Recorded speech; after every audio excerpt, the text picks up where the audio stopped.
Irmãos e irmãs, é um prazer estar com vocês, um grande prazer estar participando, enfim, desse tempo de compartilhar ensino.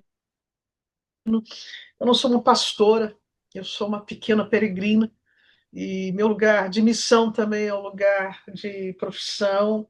Eu sou psicóloga clínica e tenho a alegria de conhecer bastante, muitos dos irmãos que originalmente começaram a Igreja Presbiteriana Alvorada, e é uma alegria ter recebido esse convite. E a ideia aqui é que nós estivéssemos como se ao redor de uma mesa de café da manhã, comendo pães e algo que pode ser compartilhado entre nós.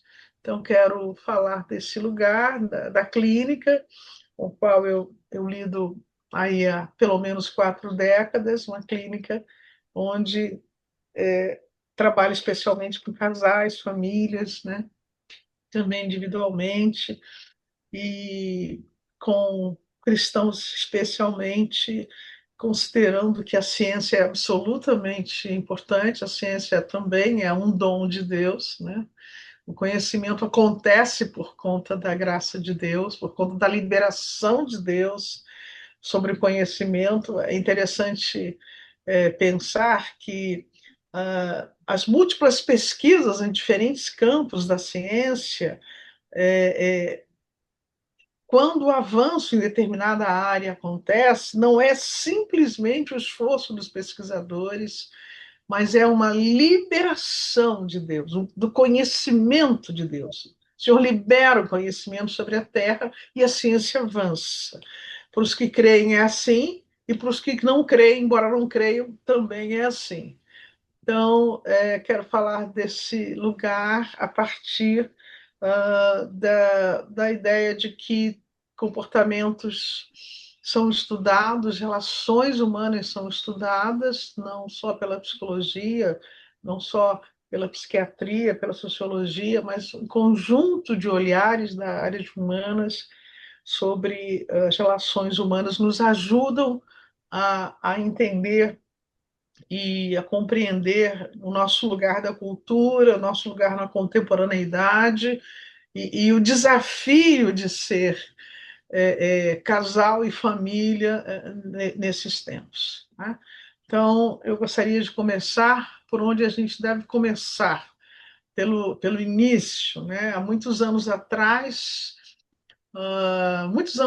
mesmo, no final aí do século XX, a OAB, eu sempre digo isso brincando e sério, devo isso à OAB. A OAB distribuiu ou incentivava que os advogados colocassem um plástico nos seus carros, né? O plástico dizia assim: não compre, não alugue, não contrate, não desenvolva o negócio sem antes consultar um advogado. E um dia eu estava no engarrafamento e fiquei horas olhando para o carro da frente com esse plástico. E eu pensei, que ótima ideia para transformar isso numa paráfrase. Não comece, não desenvolva, não estabeleça nada que seja fundamental na sua vida sem antes falar com Deus. Então, falamos com o Senhor, oramos. Eu quero começar também pelas Escrituras. Então, vou partilhar algumas lâminas, algumas apresentações, um conjunto de apresentações no PowerPoint, e esse conjunto vai nos ajudar a caminhar sobre isso. Ok? Não sei se entrou para vocês. Entrou? Entrou, Ok, entrou.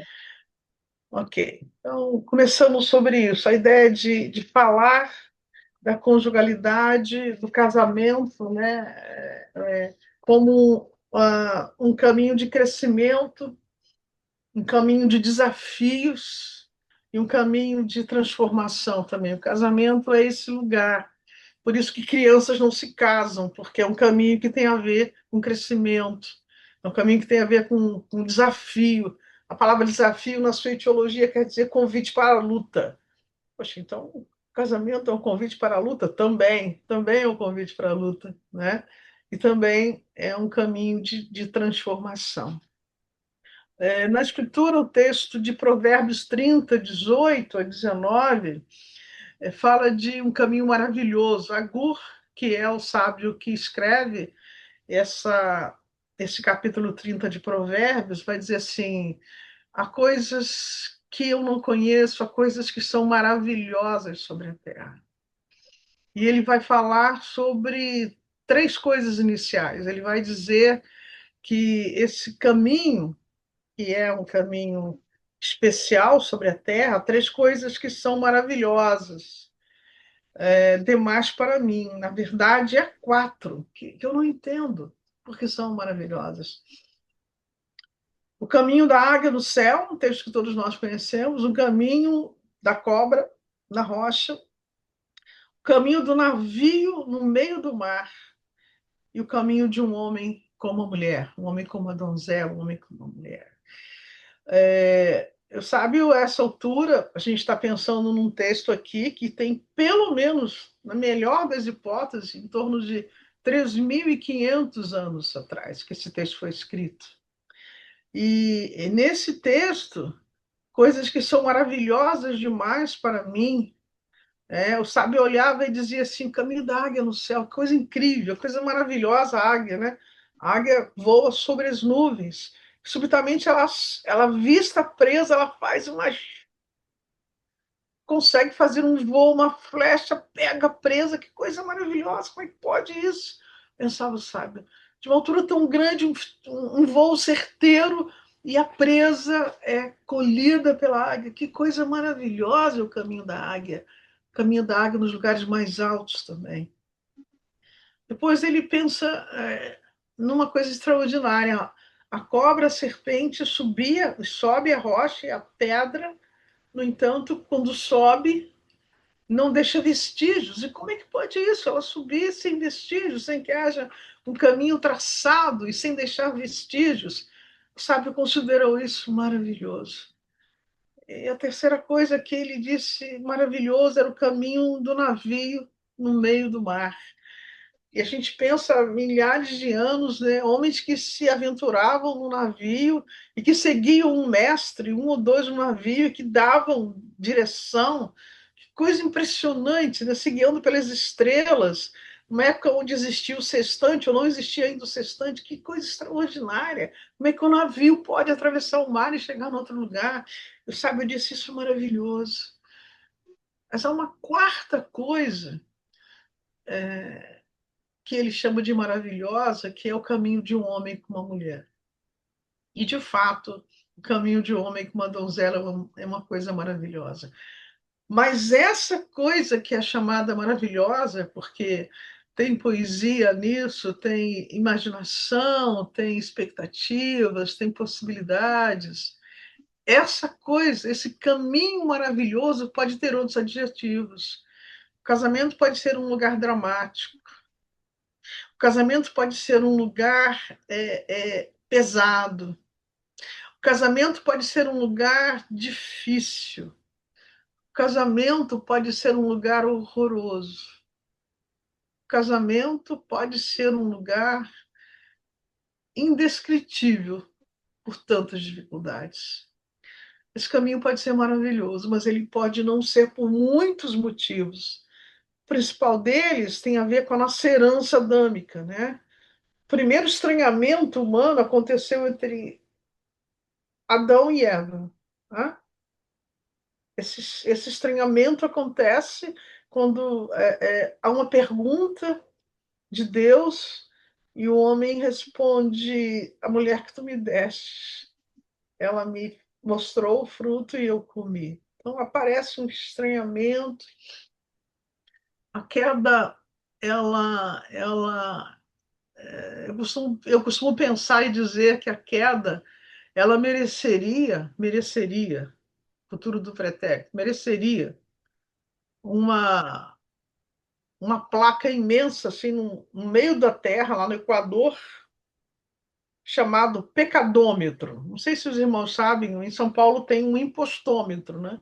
Que foi uma ideia muito interessante, que tem uma sátira nisso, mas é também uma verdade, que é um contador que marca a cada dia do mês o quanto de impostos os brasileiros estão pagando, milhões, bilhões, e chega a quantias imensas, marcando o quanto de imposto a cada dia os brasileiros pagam.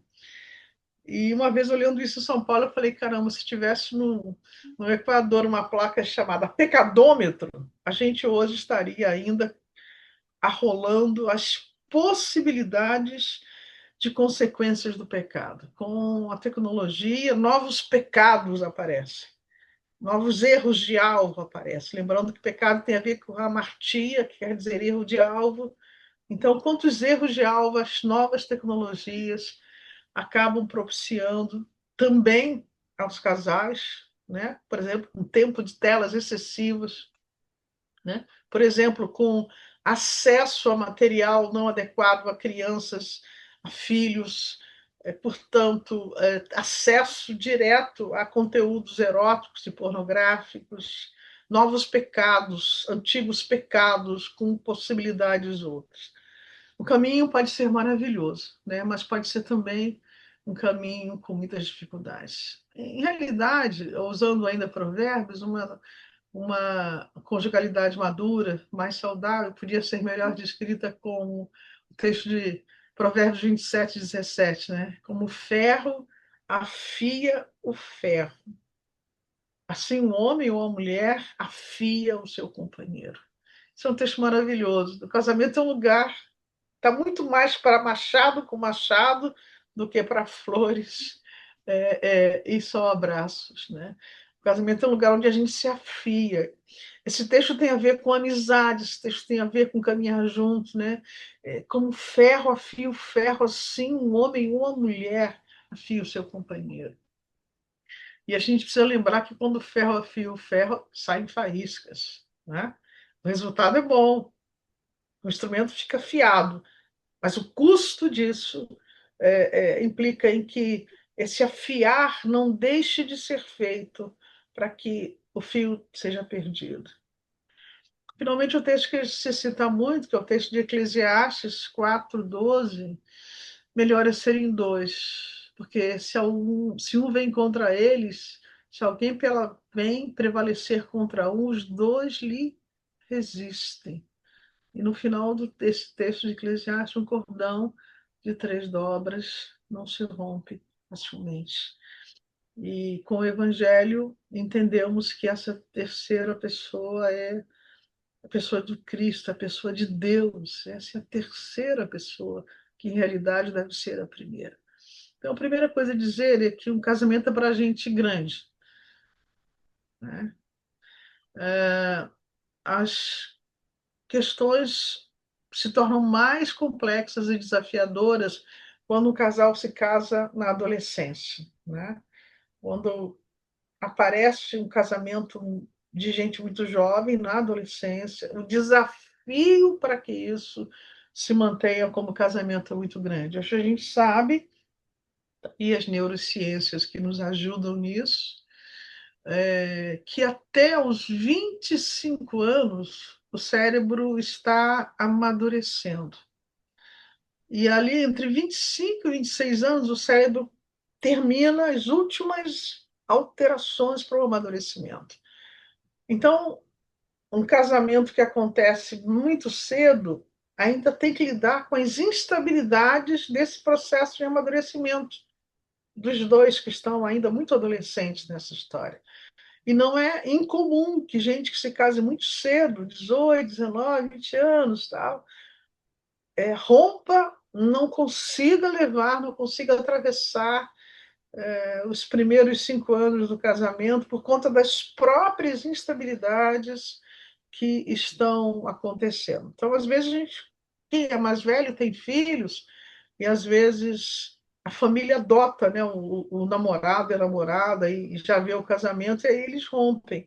Aí a família faz um luto, mas muitas vezes aquela grande amizade, aquele amor juvenil, rompeu para que os dois pudessem encontrar, sim, mais adultos, parceiros com quem pudessem, de fato, estabelecer aliança. Então, A conjugalidade é para gente adulta, a conjugalidade é para gente. E o casamento, quando acontece nesse lugar mais jovem, acaba trazendo dificuldades para manutenção por causa da própria instabilidade, né? Queria falar um pouco sobre a formação do casal, né? O casal se namora, se casa. Há muitos motivos pelos quais duas pessoas se casam. Nem mesmo no grupo, não sei quantos nós somos hoje, mas alguns certamente se casaram porque se namoraram, noivaram e se casaram. Outros se casaram porque já estavam morando juntos, ou morando juntos acharam que deviam, então vamos casar, né? Outros se casam porque acontece uma gravidez. E aí eu já quero falar sobre isso, né? Quando o casal se forma por conta de uma gestação não planejada, isso pode trazer mais para frente dificuldades na relação, especialmente do pai, mais raramente da mãe, com esse primeiro filho. Muitas vezes, lidando com famílias, é muito comum ouvir, às vezes, o filho mais velho, quando o casamento aconteceu por conta da gestação, o filho. Às vezes o filho nem sabe disso, nem sabe que os pais se casaram e eles estavam grávidos quando se casaram oficialmente, né? Então, às vezes, acontece uma dificuldade, especialmente do pai, para aceitar esse filho completamente. É uma dificuldade que o pai não sabe que tem, mas ele vai tratar os outros filhos, o segundo filho, se tiver, ou um terceiro, se tiver, com muito mais acolhimento do que esse primeiro filho. É como se esse filho fosse culpado deles terem começado um casamento antes da hora que eles desejassem. Então, muitas vezes, sem que se dê conta, casais que chegaram ao casamento sem um planejamento e que experimentam hoje uma dificuldade, especialmente os pais, de relação com esse primeiro filho, precisam rever isso diante de Deus em oração. Porque, primeiro, óbvio, o filho não tem culpa disso, né? O filho veio sem que acontecesse. Mas muitas vezes, muitos homens, sem saber, guardam uma distância desse, são mais rigorosos, mais hostis com esse filho, porque esse filho levou a um casamento antes da hora para esses jovens. Então, já começo dizendo isso. Se de algum modo alguém que está ouvindo, participando, ficou nessa condição, reveja diante de Deus isso, porque Deus pode retirar essa dificuldade de relacionamento com o filho que foi gerado antes do planejamento do casamento, que não tem culpa disso, que não sabia disso. Ah, é, é, Outro desenvolvimento que acontece é o equilíbrio entre conjugalidade e parentalidade, né? O casal vai precisar fazer esse equilíbrio, né? Ou seja, vai precisar, de todo modo, priorizar naturalmente a sua nova formação e secundarizar a parentalidade, né? Coisa muito comum nos jovens casais é aquela coisa de que a igreja, especialmente cristãos, né? Os pais ficam disputando domingo para quem que onde o filho vai almoçar, onde o filho vai ficar, o filho e a filha vão ficar no casamento. Em algum momento, o casal precisa dizer: não, hoje a gente vai ficar com a gente. Mas por quê? Podem perguntar os pais que todo domingo esperam, nos primeiros meses, primeiras semanas de casamento, lá, às vezes, que os filhos participem, fiquem juntos, né? No almoço, alguma coisa assim. O casal vai precisar: não, hoje a gente vai ficar. Mas o que vocês vão comer? A gente vai comer miojo, mas nós vamos ficar conosco mesmo. Essa decisão ajuda o casal, uma coisa simples, a, a priorizar a conjugalidade, não a parentalidade também, né? É natural também que nos primeiros tempos o papel de pais depois que quando o filho vem ou quando os filhos vêm, precisa ser também orientado. A geração anterior pode orientar, mas não pode mandar, não pode determinar, né? Os pais precisam desenvolver seus próprios papéis. E um desafio grande é que, quando acontece o nascimento dos filhos, é não deixar de ter cuidado com o casal, né? Então, isso naturalmente pode ser embolado com tantas tarefas, porque isso coincide com habitualmente uma idade mais jovem, habitualmente muitos desafios, crescimento profissional, e é preciso manter o cuidado com o casal, né? No crescimento e no desenvolvimento pessoal e conjugal, o casamento vai ajudar cada um dos dois, deve ajudar a ter autossuficiência e ter mais maturidade. Isso significa também perceber algumas coisas, né? É, Isso significa, por exemplo, reavaliar o papel dos amigos, a prioridade aos amigos, às amigas também. Isso significa dar conta do que a gente precisa viver, sem estar socorrendo-se dos pais o tempo todo. Isso significa entender que as famílias não são isentas, né? Se uma filha comenta com a mãe ou com o pai sobre o comportamento do marido e vice-versa, o marido comenta com a mãe e com o pai sobre o comportamento da mulher, naturalmente os parentes eles não são imparciais e vão começar a dar mais razão àquele que pertence ao sistema familiar. Então, o casal vai precisar amadurecer, descobrindo o que nós todos descobrimos no caminho, que temos que dar conta do que a gente está vivendo, né? Um outro desafio nesse desenvolvimento do casal é a autogestão dos anos maduros, né? Depois que os filhos crescem, à medida que os filhos vão saindo de casa, né? Aceitar a realidade, se ela é igual ou diferente do que a gente imaginava lá no início. Isso parece simples, mas não é fácil, né? Se ela é semelhante ou se ela é diversa do foco inicial, e caminhar para um relacionamento maduro, aquela desistência dos anos iniciais de querer mudar o outro de qualquer jeito, porque querer fazer o outro a imagem e semelhança do que a gente acha bom e acha melhor e acha certo e acha interessante.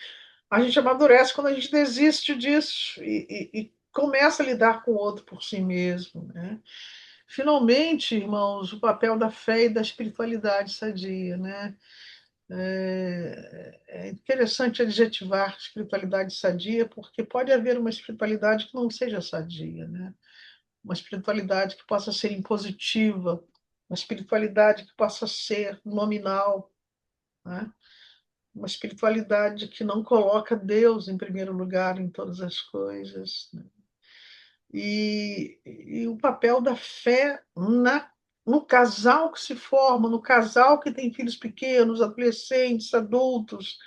A fé vai ocupar, para quem tem essa relação madura, pode ocupar um lugar extraordinário de provisão de recursos de onde a gente acha que não pode ter.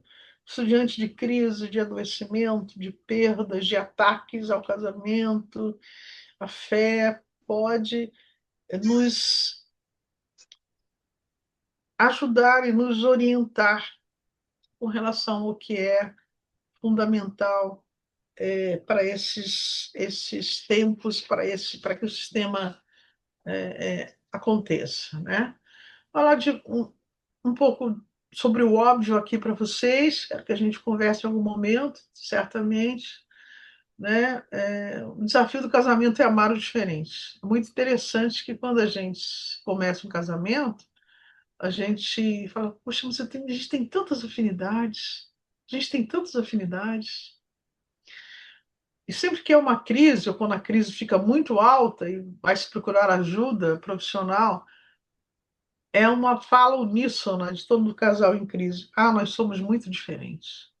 E é muito interessante, porque nós somos sempre diferentes. Nós somos sempre diferentes. Se nós casássemos com o nosso irmão, seríamos diferentes. Com nossa irmã, seríamos diferentes. Mas na crise a gente agudiza isso. Não, mas somos muito diferentes, doutora. Nós somos muito diferentes. Mas, na realidade, essa diferença está posta desde o início. E existem diferenças que são neurobiológicas, né? Por exemplo, um casal onde tem um dos cônjuges é muito rápido e a outra pessoa é mais lenta. A pessoa muito rápida vai querer a vida inteira querer que a pessoa mais lenta deixe de ser lerda, deixe de ser lerda, seja mais rápido. E, queridos, isso não se modifica, porque o ritmo é uma determinação neurobiológica, né? Pra você ter uma ideia, em atletismo, quem corre 100 metros e ganha sempre medalha, não vai correr 5.000 metros, não vai ganhar a medalha, porque o ritmo é determinado neurobiologicamente. Outra coisa que, às vezes, nos primeiros anos causa muitas questões, que é o ciclo circadiano. O que isso quer dizer? Algumas pessoas, às 5 da manhã, às 6 da manhã, acordam, bom dia, sol! E outras pessoas acordam lentamente. 7, 8 da manhã estão acordando. Se você falar alguma coisa entre 8 e 9, antes que a pessoa fala. Se às 10:30 da manhã você liga e fala, e aí você lembrou? Lembrou o quê? Eu te falei. Eu não lembro. Como você não lembrou? Você estava escovando os dentes, eu estava falando. A pessoa não respeitou que o ritmo do outro, ele só vai se conectar profundamente a tudo ali a partir das 9, 10 da manhã, mesmo trabalhando. Então, esses ritmos, os ciclos, eles não são modificáveis. Então, a gente precisa, a gente aprende a lidar com isso. Se não aprende, a gente vai brigar durante 50 anos com o outro, porque isso não vai ser modificado. Outro desafio que é posto para o crescimento do casal é exercitar, conciliar mais essa expressão da nossa humanidade tão diferente do outro, né? E conciliar isso não é simples, não é simples, né? Isso tem a ver desde as questões básicas como ritmos, até questões como uso do dinheiro, como aplicação, como gestão do dinheiro, essas coisas, né? Isso vai nos desafiar a exercitar mais o nós e o nosso do que o eu e o meu, sem esmagar o eu e o meu. Então, os terapeutas de casal sempre têm uma coisa muito interessante, né? Quando se fala da gestação, quando um dos dois, e às vezes o homem chega e diz assim: pois é, doutora, aí ela ficou grávida. Pois é, doutora, aí ela. Então, é uma coisa que ela teve, não é que nós tivemos, né? Ou então diz, não, ela engravidou, como se fosse uma mágica assim, né? Então, isso já denuncia como muitas vezes o eu e o meu ainda não está transformado para o nosso. Naturalmente, uma coisa óbvia aqui, né? A gente precisa evoluir da paixão para o amor adulto, né? No amor adulto, a gente vai descobrindo que o outro não é aquela Brastemp toda, depois que passa aqueles 2 anos maximamente de paixão, de namoramento, vou enxergando o outro como ele é, e às vezes isso é bom, às vezes é difícil, às vezes isso é inadjetivável também, né? Mas nas crises, 3 coisas são fundamentais: a gente aprender a negociar, e às vezes não é simples, a fazer concessões e exercitar o perdão. Eu imagino que estou falando para filhos e filhas de Deus. O perdão, irmãos, não é uma opção. O Evangelho nos oferece algumas escolhas. Mas se você é filho ou filha de Deus, isso é para você. O perdão não é uma escolha. O perdão é um imperativo do Senhor para nós. E o perdão, ele é uma condição dos filhos de Deus. Se você está frequentando a Igreja Presbiteriana da Alvorada e você não é filho ou filha, relaxe. Ou antes, se preocupe muito com seu destino eterno. Mas se você é filho, o perdão no casamento, na conjugalidade, É uma condição. Isso não significa conviver e aceitar posturas tóxicas, violência, comunicação violenta. Isso não significa aceitar isso, mas isso significa que, lidando com isso, lidando com o que protagoniza isso, ou com o ato que protagoniza isso, o perdão é um imperativo. Também os desafios para o crescimento é que haja um lugar para os filhos que não abafe o lugar da conjugalidade. Hoje, cada vez mais, o número significativo de casais, depois que que o último filho sai de casa, se separam. Isso dentro da igreja também. Porque, na realidade, o objetivo do casamento era cuidar dos filhos. Isso é pouco, embora seja muito complexo, né? Então, os filhos precisam ter o seu lugar no casamento, mas a conjugalidade, o cuidado dos dois, precisa acontecer e acontecer logo, né? Uma coisa que, no final do século XX, um autor chamado Marshall Rosenberg, numa pesquisa extensa, ele escreveu o que ele chamava de que a saúde nos relacionamentos, todos os relacionamentos, familiares, pessoais, de amizade, de trabalho, tinham a ver com uma comunicação saudável, não violenta, né? E a comunicação violenta, ela pode acontecer sem tapas, sem socos, sem armas, sem violência física. Mas dentro da igreja eu tenho encontrado muitas vezes gente com uma comunicação violenta. Então, a comunicação violenta se caracteriza por desqualificação do outro. Mulher desqualifica o marido desqualifica a mulher. Tem, tem a ver, a comunicação violenta tem a ver com silêncios. Há silêncios que são mais violentos do que punhais. A gente pode ferir muito com o silêncio. A comunicação pode ser violenta com um desprezo pelas famílias de origem. A sua família, é família, a sua família. As comparações eternas, né? A comunicação pode ser violenta também com a recusa ao perdão, com uma contabilidade que o tempo todo é estabelecida. Marshall Rosenberg não é um cristão, mas ele fez uma pesquisa importantíssima no final do século XX. Hoje, empresas fazem treinamentos para que gerentes não pratiquem a comunicação não violenta. A gente pode ser violento isolando o outro. A gente pode ser violento desqualificando o outro. Nós podemos manter uma violência fazendo comparações. Quer ver uma coisa que é uma violência que a gente pode praticar sem saber generalizações? Você sempre, você toda vez, você mais uma vez, você de novo. Uma dificuldade de falar do presente. Nós podemos ser muito violentos sem saber que estamos sendo violentos. E aí, quando a violência acontece, o outro se fecha. E às vezes tem 10 anos, 20, 30, 40 anos, né? Hoje você entra lá no Amazon, pode pesquisar alguma coisa sobre comunicação não violenta entre casais. Eu recomendo para quem quiser perceber e estudar um pouquinho isso, né? Outro pilar da conjugalidade é não guardar rancores. Eu queria dizer, irmãos, que tudo isso que eu estou dizendo, né, por exemplo, esses pilares da conjugalidade, eu tô supondo, eu tô tomando por base um casamento entre pessoas sem transtornos. Depois eu vou falar um pouquinho dos transtornos, ok? Não guardar rancores, né? Nossa, como é que a gente faz isso? Quem souber vai ganhar o prêmio Nobel, alguém pode dizer, né? Não guardar rancores, né? Eu preciso fazer uma escolha.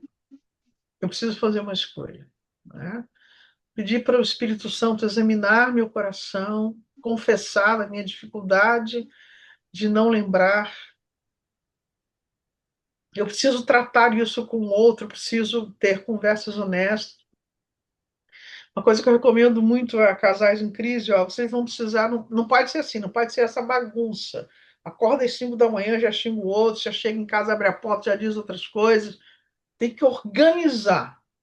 Vamos fazer um tatame organizado aqui nesse casamento? Vamos fazer um ringue aqui? Vocês vão ter que ter um dia para brigar. Mas um dia para brigar? É. Quinta-feira, de 20 às 21. Mas é muito tempo. Tá bom. Então, de 20 a 20 e 30. Outra coisa. 5 minutos para cada um. O gongo vai soar com 5 minutos. Põe um alarme aqui. Vocês vão para o quarto ou vão para um outro lugar. E vamos falar das coisas que estão enchendo a medida. Mas tem regras. Quais são as regras para brigar, Glaucio? Anotem isso de graça. Quais são as regras para brigar? Primeiro, tempo para cada um. Uma vez na semana a gente vai colocar as coisas em ordem. Uma vez na semana. 2 vezes se as coisas estiverem muito difíceis. Por exemplo, quinta-feira. Terça-feira, de 20 às 20 e 30. Nós dois sozinhos. Olha, eu não gostei disso, você fez isso, olha, eu senti isso. Eu falo 5 minutos, paro, tem que ser objetiva, e o outro fala 5 minutos. Olha, você está falando isso, mas você não viu que quando você falou, eu vou ouvir, eu não vou interromper, senão vai virar uma conversa violenta. O outro vai, eu e o outro vamos nos restringir a esse tempo e a gente precisa terminar esse tatame, esse ringue, com algum tipo de negociação. E eu sempre ouço assim: isso é muito difícil. É verdade. É mais fácil pensar em teletransporte lá naquele acelerador de Berne, na Suíça. É mais fácil isso, né? Mas é uma forma de nós nos educarmos em crise para não atravessar o outro, não impedir que o outro fale, não falar em cima do outro, ficar calado sem dizer nada. Uma comunicação organizada para falar do que é difícil, com regras para que a gente fale. Isso é um exercício que tem fundamento e que tem resolução. Quando a situação está muito difícil, a gente pode fazer isso 2 vezes na semana. Quando melhora, uma vez por semana. Quando melhora mais, o casal chega e fala: poxa, essa semana a gente chegou lá na terça-feira, a gente não tinha muita coisa para brigar ou para reclamar, a gente. Então, o casal começa a ser capaz de falar isso, de respeitar, de ouvir, de não interromper, de considerar o outro, né? De lidar com a raiva, de lidar com a dor, de lidar com a frustração e com o que está. Nenhum de nós chega ao casamento sem carregar o casamento dos nossos pais. E o casamento dos nossos pais nos leva a 2 lugares. Opa, eu quero ter um casamento igual. Isso é um lugar. Outro lugar é: obrigado, hein? Já sei como não deve ser o casamento, hein? Obrigado, pai e mãe. Já sei. Nós carregamos isso. Eu não conheci meu pai, eu não conheci minha mãe, eu não conheci família, alguém pode dizer. Pessoas que foram adotadas talvez não lembrem assim. Mas nós carregamos esses 2 rios que formam, esses 2 afluentes formam o rio do meu casamento, os casamentos do meu pai e da minha mãe e das outras gerações também. Eu preciso exercitar o perdão e a devocionalidade. A mim me espanta que casais cristãos não separem 1 ou 2 dias na semana para ter uma devocionalidade comum. Quando oramos juntos, irmãos, alguém além de mim e do outro está entre nós. E esse que está entre eu e o outro, que entende tudo de paz, entende tudo de sabedoria, vem estar conosco. Então, orar 1 vez por semana, pelo menos, ter uma devocionalidade comum, ler a palavra. Quando lemos a palavra de coração, descobrimos o óbvio, que a palavra não é um livro, não é um celular, é uma pessoa. E o espírito, como uma pessoa, se comunica conosco se ouvirmos. Se ouvirmos. Outra coisa importante, o casal precisa exercitar, ou aprender, ou recuperar ternura e cumplicidade. Uma queixa básica das mulheres é que os homens sempre ficam melhores quando têm intenção de ter a prática sexual, de transar, mas não conseguem muitas vezes ter expressão de ternura sem sexualizar. Isso também é uma outra coisa que a gente precisa aprender. Ser capaz de tocar o outro, estar com o outro, sem necessariamente terminar numa relação sexual. Então, o lugar da ternura, de tocar o outro, de acolher o outro, de estar no colo do outro, de estar com o outro, sem necessariamente sexualizar. O lugar da cumplicidade. Isso tem a ver, de novo, com a ideia de um casal que está lidando com as meias medidas, de um casal funcional. Muitas vezes, em situações de transtorno, é muito difícil para algumas pessoas tocar com ternura. É preciso respeitar a individualidade, né? Então, às vezes, algumas mulheres são muito imaturas. Por que você fica aí parado sem fazer nada? É um jeito do outro. Preciso respeitar isso, né? E o contrário, por que você fica o tempo todo falando, não sei quantas pessoas não param de falar? É o jeito da outra pessoa. Não é simples, mas é um desafio. Como o ferro afia o ferro. Faíscas, afiando. Não é verdade que o marido e mulher são os melhores amigos. Podem se tornar amigos, mas podem se tornar inimigos também. A amizade precisa ser cultivada, precisa de tempo. Por isso que o casal precisa ter tempo para si. Nos tempos de hoje, quando o casal é muito jovem, às vezes fica difícil que esse tempo seja semanal. Pelo menos a cada 15 dias, pelo menos a cada 3 semanas. Nunca passar um mês sem ter um tempo para o casal. Um tempo que seja mínimo, mas que seja do casal, um tempo para o casal. Toda vez que as situações chegam mais críticas, o casal precisa ter a humildade de pedir ajuda. Ajuda é para gente grande. Crianças acabam se machucando e não pedem ajuda. Adultos podem, são capazes de pedir ajuda. Pedir ajuda é para gente grande, pedir ajuda é para gente que amadureceu. Peçam ajuda, peçam ajuda ao pastor, a um conselheiro, a um profissional, se for o caso. Pedir ajuda é importante. Tempo a dois é essencial, né? Algum tempo para os dois estarem juntos, fazer alguma coisa que os dois gostam, né? Um pouco menos de rotina o tempo todo. A rotina precisa também, em algum momento, ser deixada de lado para se ter algum tempo, né? Não só para assistir séries. Assistir séries é interessante, ponto, mas há coisas mais interessantes também. O que, Glaucio? Não consigo pensar nada fora das telas. Ah, é um sinal que precisamos de ajuda, quando não conseguimos pensar nada fora das telas. Também. Né? E para os dois, alguns pilares da conjugalidade. Tenham amigos, mas tenham cuidado. Nós podemos receber conselhos dos amigos se nós começamos a semelhança de Ezequias, num determinado momento, perder a noção e compartilhar os tesouros. O que é isso? Você começa a falar da sua intimidade para amigos, para amigas, né?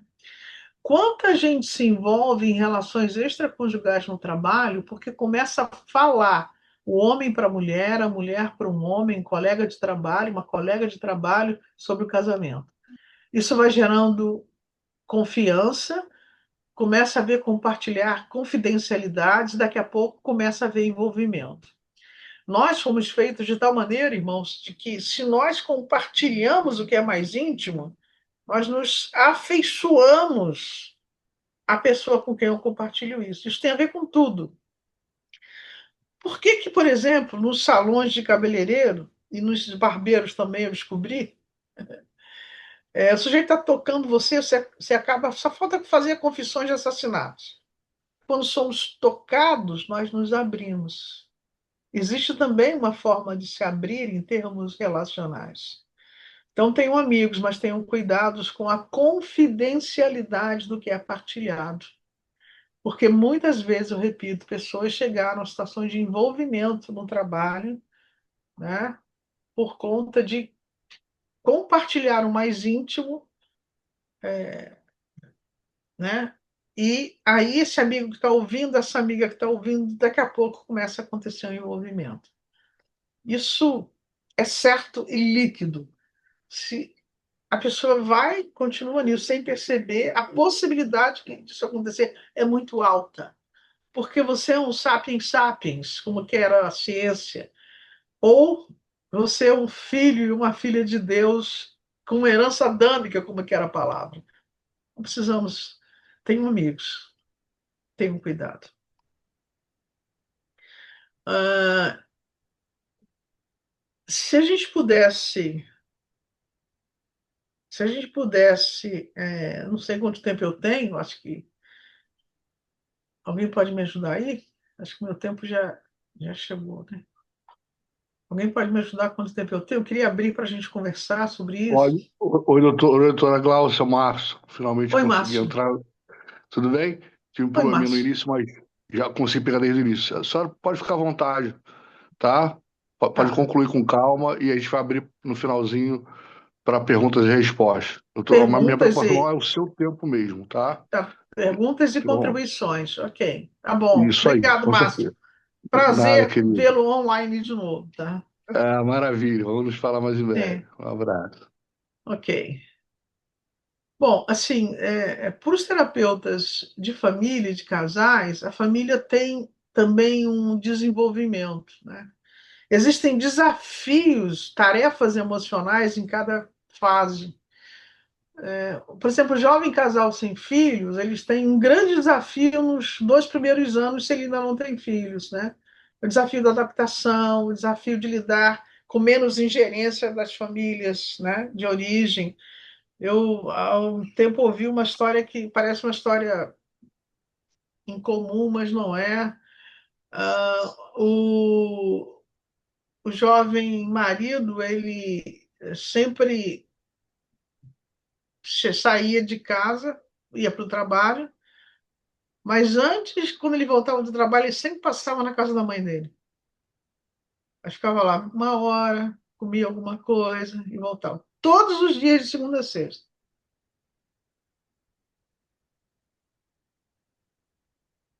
E aí uma coisa muito rapidamente começou a acontecer uma crise. Por que essa jovem esposa queria, poxa, por que você não vem direto para casa? Eu não estou indo em lugar nenhum, estou indo com a minha mãe, estou falando com a minha mãe. Estou comendo alguma coisa na casa da minha mãe, não estou fazendo nada de errado. Mas esse jovem marido não tinha percebido que ele tinha se casado. No casamento, a família de origem, ó, antes do casamento, a família de origem é priorizada e o relacionamento que está sendo feito é secundarizado. Quando o casamento acontece, isso tem que se inverter. A família de origem é secundarizada e a família constituída é priorizada. Esse jovem marido não achava nada demais isso, porque era uma coisa pública, ele estava vendo a mãe dele, ele tal e tal, um filho único e tal. Mas ele precisou de uma orientação assim, dizer, você não vai fazer mais isso, você vai falar para sua mãe, mãe, eu agora vou direto para casa. E o que aconteceu? Essa mãe, que ainda não tinha entendido que deveria haver separação, começou a cobrar do filho, começou a dizer que essa mulher estava afastando ele. Olha, olha a falta de maturidade. O jovem casal sem filhos precisa estabelecer limites com o sistema de origem. O jovem casal sem filhos precisa Não é menor o tempo de adaptação que 2 anos e 2 anos e meio. Se a gente pudesse estabelecer uma regra, o desejável seria ter filhos depois desse período. E quando a gente consegue, de uma maneira mais consistente, chegar a denominadores comuns da nossa conjugalidade com relação aos de fora. Estabelecer um limite entre o público e o privado. Né? Isso é importante. Também uma coisa importante é que o jovem casal precisa entender que questões de crise e dificuldade têm que ser resolvidas no casal, não contando para a família de origem. Né? Nasce o primeiro filho. O primeiro filho é uma mudança de ordem de um filho. Né? O primeiro filho muda o status do homem e da mulher para mãe e pai, muda o status do sogro e da sogra para avô e avó, é uma mudança de ordem. Né? A família com filhos pequenos tem muitas tarefas emocionais. Né? Primeiro, obviamente, achar um caminho de educação para esses filhos. Segundo, valores para esses filhos. Terceiro, algumas coisas da casa que recebemos vão ser preservadas, outras coisas o jovem casal vai precisar escolher as suas questões. E isso implica em acordos, implica também em lidar com a nossa fase de sombra, né, que é as cobranças que de parte a parte podem acontecer, alguns egoísmos de preguiça, de não participação, né? E hoje a gente está encontrando o contrário, né? A gente na clínica está encontrando assim mulheres que sobrecarregam os maridos porque entender, não, os maridos têm que participar. E aí acontece um negócio, está acontecendo uma coisa agora absurda, que é maridos sobrecarregados, porque, não, ela falou que eu tenho que participar, eu tenho que participar. Mas deixa-se de ter uma experiência onde também se pode entender que a divisão não é matemática, 50% para cada um, mas ela precisa ser negociada, precisa ser vista sob condições também de saúde. Né?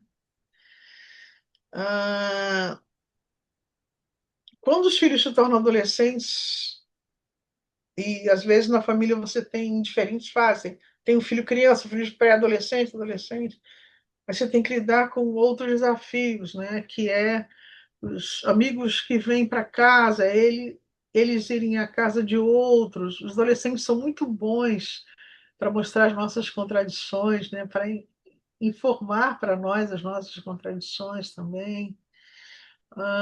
Então, é uma tarefa aí de verdade, de compromisso. Na adolescência, o casal precisa aprender a ter mais coerência. Se não fizer isso, vai ter muitas dificuldades de lidar com a educação dos adolescentes, né? Com os limites que precisam ser colocados, né? E com os limites que precisam ser flexibilizados para que a autonomia gradualmente possa acontecer de maneira saudável. Quando os filhos saem de casa já para o trabalho, né? Outra acomodação precisa acontecer na casa, na família. Os filhos precisam participar. Os filhos precisam participar com alguma contribuição. Ah, mas a família não precisa disso, eles têm dinheiro. Não é que precise. A necessidade é ensinar a participação financeira dos filhos com relação à família. Né? Eu estou lembrando de um casal querido, ele um industrial, um sujeito com muitos recursos, né? Com 3 filhos, e o primeiro filho fazendo uma crise aos 18, 19 anos, que absurdo! O meu pai me deu um carro, se ele quer que com a minha mesada eu pague o combustível. Ué, mas qual é o absurdo? Você tem um carro, ele está querendo que você pague. Qual é o absurdo? Né? Então, assim, isso no nível extremo, no nível menor. Ó, você devia fazer o seguinte: a gente tem aqui um plano família de celulares e tal, você vai pagar tanto. Mas não precisa, não é que precise financeiramente. Há uma necessidade de ensinar. E com isso eu estabeleço limites, compromissos. Compromisso se aprende na família. Compromisso de mais destrói. Compromisso de menos deixa sem forma. Compromisso tem que ser ensinado. Precisa ser ensinado. Isso tem a ver com a palavra de Deus. Isso tem a ver com a devocionalidade, né? Muita gente hoje acorda, a primeira coisa que faz é olhar o celular. Cristãos deveriam usar sua primeira hora, necessariamente não é uma hora, mas enfim, seu primeiro tempo, ouvindo a palavra, falando com Deus. E depois sair para o mundo. Todos os santos que nos antecederam na história da igreja, homens e mulheres de Deus, que têm muito a ensinar a nós, foram cursando um caminho de intimidade. Intimidade não se constrói sem tempo. Não existe intimidade sem tempo dedicado. Isso tem a ver com Deus, isso tem a ver com família, isso tem a ver com a conjugalidade.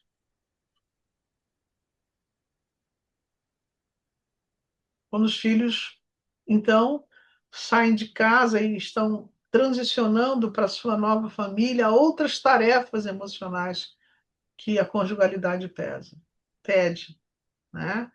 Então, os pais precisam orientar, precisam dizer, mas a escolha precisa ser dos filhos.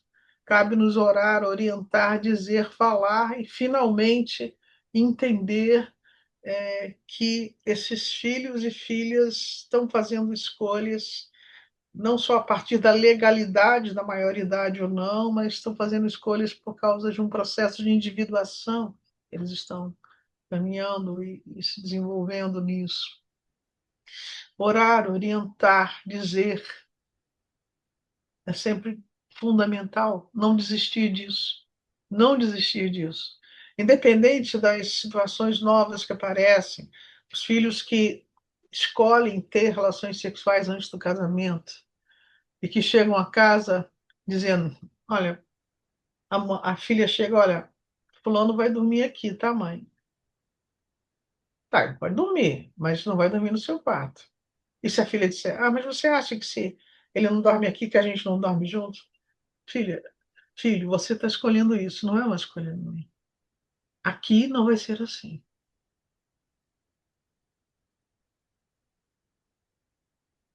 Aqui não vai ser assim. Então, minha casa, minhas regras. E essas regras têm a ver com a consistência da fé, com o que você entende de fé, com o que você entende de valores, perdão, né? Sua fé. A família na meia-idade é uma família sanduíche, ela está lidando com os filhos que já saíram de casa ou estão saindo de casa, com a geração anterior que já está se preparando para uma finitude que está aparecendo no horizonte. Na meia-idade, o casal pode ter crises se não tiver sentido, uma ressignificação do seu sentido, né? E a família na fase tardia da vida precisa lidar com um fato inexorável. Os seres humanos morrem, nós temos um hábito horrível de morrer, nós morremos, né? E uma vez que morremos, é muito importante que se prepare com consciência, se fale disso.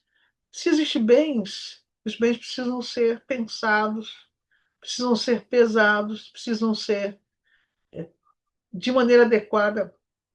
Se não existe, é preciso também pensar e preparar, se houver condições, para não se tornar pesado aos filhos. É muito importante isso. Se não há condições, crer em Deus, que Deus vai trazer provisão, né? Fundamentalmente, irmãos, sabedoria, conversa, oração e aprender sempre. Isso, isso tem a ver com a era tecnológica. Não cabe dizer, eu sei, né? Eu não estou aqui, eu não sou assim dessa era, não sou como os mileniais. Um abraço. Se você está vivo, aprenda. Aprenda. Seja TI, seja teletransporte, daqui a pouco, aprenda. Somos chamados a aprender. Aprender a aprender. precisamos fazer isso, né? Uma conversa, não sei exatamente o quanto que o Márcio está. Eu atendi o que ele desejava ou decepcionei ele, mas eu queria fazer isso com uma conversa, Márcio. Você não estava aqui no início. Eu disse, olha, eu queria que isso fosse uma conversa. Quero colocar algumas coisas muito óbvias e outras talvez não tantas. E queria conversar com vocês sobre isso. Sim, Na sim. realidade, Primeiramente, todos os oh, casais aqui poderiam dar aula para outros, né? Porque isso tem a ver também com o caminho de cada um. É isso, Márcio. Queria ouvir contribuições e, enfim, e ouvir isso de vocês. maravilha. Maravilha. Doutora Glaucia, mais uma vez, de antemão, eu quero agradecer e pedir perdão por tinha uma falha técnica aqui, o celular novo, o Zoom não estava instalado, ele entrou de uma outra forma, enfim, consegui, graças a Deus, cheguei bem, consegui até entrar cedo, vi todos os slides, maravilhoso conteúdo. Aqui, o grupo aqui, ele já tem, se não me engano, já estamos já no segundo ou terceiro ano, e o costume aqui é esse, o palestrante ministrar todo o conteúdo e a gente abrir para perguntas ao final, né, ou contribuições, Isso. e a gente faz uma oração e tira uma foto com todo mundo na tela aí, o nosso Rodrigão, que é o nosso técnico, consegue fazer isso para a gente. Então a gente vai abrir a partir de agora esse Ok. momento de perguntas e as contribuições, tá bom? Vamos lá, pessoal. Um de cada vez. Pode abrir o microfone e começar a participar, tá bom? Olá, boa Vamos lá. noite.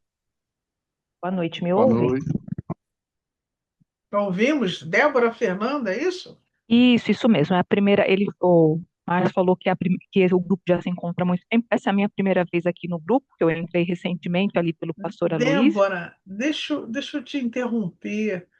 Queria muito ver você. Você está vendo a gente? Ué, vocês não Ah, veem? agora sim. Ah, eu uso mais outra plataforma, o Zoom eu uso pouco, eu acabo me confundindo. Sim, eu Então, também, sim. é a primeira vez que eu participo aqui, então não sei se estou na dinâmica correta, mas eu queria fazer uma pergunta. Eu estava aqui anotando, e aí, entre as suas anotações, doutora Glaucia falou assim, que isso vale para casais normais, mas quando há algum Isso, transtorno é diferente. No caso isso. daquela lista, né, sobre a comunicação não violenta, sobre entre outras coisas assim, né, de toda essa dinâmica, né, mas quando há transtorno, por exemplo, penso aqui, por exemplo, um transtorno bipolar, por exemplo, né, assim, ou algum Sim. outro transtorno, aí como que funciona essa dinâmica para que a pessoa Débora, não se imponha, né? sua pergunta é excelente, excelente, né? Porque uma coisa muito interessante, que é uma crítica até ao DSM-5, que é o Manual dos Transtornos Psiquiátricos, que psicólogos e psiquiatras usam, cada vez mais fica mais amplo, é que os transtornos seguem, é como o universo em expansão. Os transtornos humanos seguem em expansão, seguem crescendo. Sua pergunta é ótima, porque, na realidade, uma boa parte, em torno de 15% de casais, estão lidando com um parceiro, um cônjuge com transtorno. Então, quando existe um transtorno, né, um transtorno de impulso, um transtorno de personalidade, um transtorno, enfim, mesmo de um transtorno de ansiedade generalizada, uma alteração de humor importante, muito importante, às vezes grave, como no caso do espectro, porque é um espectro da bipolaridade, esses desafios estão postos como quase inatingíveis. Como é que a gente vai resolver isso, Glaucia, se eu tenho um transtorno ou meu companheiro tem? Tem que pedir ajuda. Não só pedir ajuda a um profissional, ir a um profissional, como também aprender sobre isso, Débora. Uma coisa que eu faço, por exemplo, com pacientes que têm um transtorno é trazer a família para aprender sobre o transtorno. A família vem, a família precisa aprender, né? Mas para aprender, para ele ficar do jeito que ele está, ou ela ficar, não. Aprender para lidar com o manejo, manejar isso e poder lidar com isso, com os desafios do transtorno. Essa pergunta é importante. Numa condição assim, nós precisamos pedir ajuda, nós precisamos aprender sobre o transtorno, nós precisamos aprender sobre isso. Agora, não sei se você é crente há muito tempo, Eu sou cristã já há bastante tempo. há bastante tempo, né? Não sei se é desde o século passado, ou enfim. Mas uma coisa que eu tenho percebido com cristãos, Débora, é que nós somos seres estranhos, os cristãos, né? A gente, por exemplo, a gente acredita em coisas esquisitas, né? Nós acreditamos, por exemplo, que a gente fala e alguém escuta a gente, alguém que a gente não vê. Isso é uma coisa estranha. Outra coisa estranha é que a gente acha que aquele que escuta responde. Isso é estranhíssimo. Como se não bastasse isso, a gente acredita em ressurreição. Somos seres estranhos. Mas nós, os estranhos sobre a Terra, estamos ficando mais iguais aos que não são estranhos. Como assim? Nós até acreditamos que Deus pode fazer milagres, curar fisicamente. Mas poucas vezes, Débora, eu tenho estado com cristãos que creem para que Deus cure transtornos emocionais. Vou fazer uma confissão. Eu sou uma presbiteriana com o coração pentecostal. Eu creio que Deus pode agir sobre transtornos. Eu Somos tenho duas. visto isso. Eu tenho visto isso. Então, acho que a gente precisa aprender quando, numa situação de casamento, eu ou outro temos um transtorno, a família precisa aprender, mas nós precisamos continuamente dobrar o joelho e orar. Porque tem uma outra questão aqui, entrar numa questão aqui psicoteológica, que é a seguinte: o inimigo, um dos nomes dele é o enganador, ele também é o destruidor. Ele é o destruidor. Então, Débora, o inimigo, ele usa as fragilidades humanas contra nós mesmos. Então, muitas vezes, situações. Veja bem, eu não estou dizendo que não haja transtornos. Eu trabalho, eu amo a ciência, sou mulher de ciência, então é verdade que os transtornos existem. E muitos, e graves, e fortes. Mas é também verdade que coisas improváveis podem acontecer apesar dos transtornos, havendo persistência de oração, de clamor sobre transtornos. Então, em resumo, essas são as três coisas. O casal precisa ser ajudado, a família precisa aprender, e se você faz parte desse povo estranho, muito estranho, que crê no ressurreto, clamar para que também sobre transtornos emocionais haja uma resposta de Deus. E Deus. E a gente precisa ter muito cuidado com o que a gente pede a Deus, sabe, Débora? Porque Deus pode ouvir dos céus, e ouve, atender a nossa oração e deixar todo mundo surpreso, a partir da gente que começou a fazer essa oração. Aleluia, Janaína. Aleluia. Obrigada, Não sei se obrigada. respondi a você. Respondeu, ajudou, e eu entendi aqui, acrescento então que esse trazer a família para perto é o exercício maior ainda da tolerância, né? Ele inclui aí a Sim, tolerância. sim. A tolerância, assim como há crianças neurotípicas e adolescentes, existem casais não neurotípicos, mas atípicos com relação a uma funcionalidade mediana que é desejada. Obrigada, viu? Um abraço, Débora. Obrigado pela pergunta. Obrigada. Mais alguém, pessoal?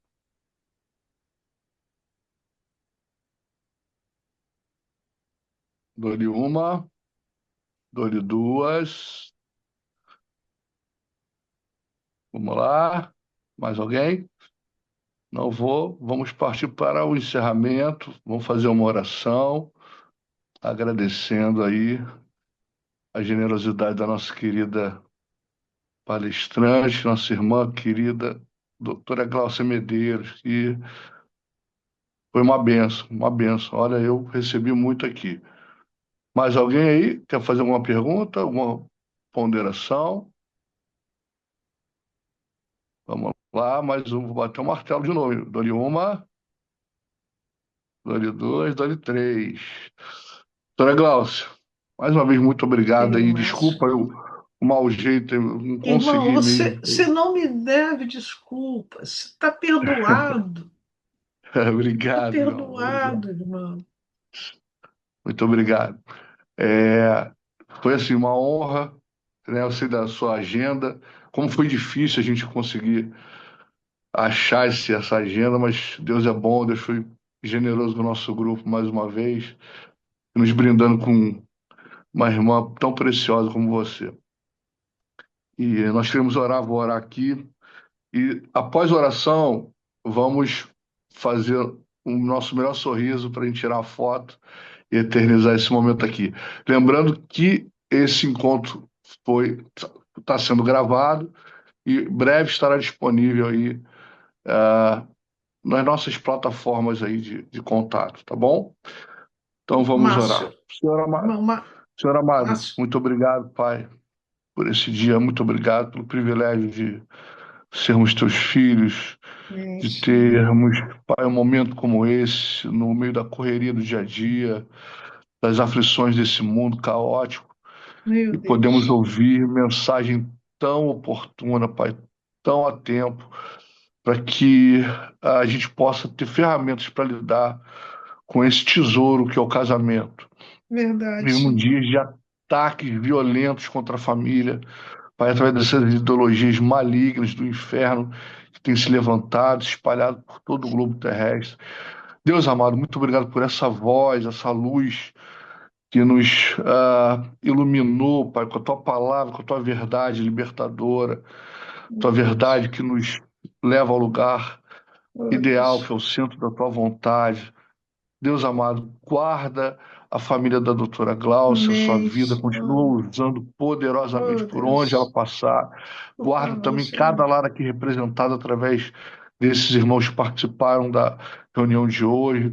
Pai, Oh, proteja Deus. dos ardis de Satanás, Pai. Amém, Em nome Senhor. de Jesus, Pai, o nome que é todo sobrenome. O Senhor é o Deus do casamento.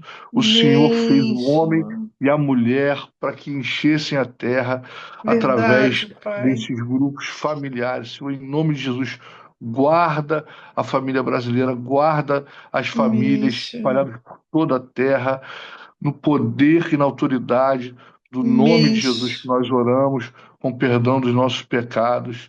Amém e amém. Márcio, irmão Pessoal, Márcio, eu fala, desculpe, Viva. uma coisa, eu fiz uma escolha porque é um tempo pequeno e fiz de não falar muitas coisas, mas um tema muito central que eu acho que os irmãos já falaram, já atravessaram, é o tema da pornografia atravessando os casamentos, né? Eu queria Perfeito. sugerir, eu vou enviar para você, Márcio, um podcast do Douglas Gonçalves, do Jesus Cop. E Ótimo, um podcast muito interessante que ele entrevista um casal de irmãos que lidam com a questão da pornografia sobre os casamentos e que ótimo. eles ensinam, eles têm até um curso para ajudar pessoas que estão submetidas a esse vício, porque é um vício para alguns, né? E que está destruindo o casamento. Então, pornografia nos casamentos é um tema que eu falo também, mas eu gostaria de compartilhar com você, Márcio, depois esse podcast. Quem sabe você pode abençoar os irmãos também. Amém, amém. Muito obrigado mais uma vez. Vou com certeza compartilhar nos grupos.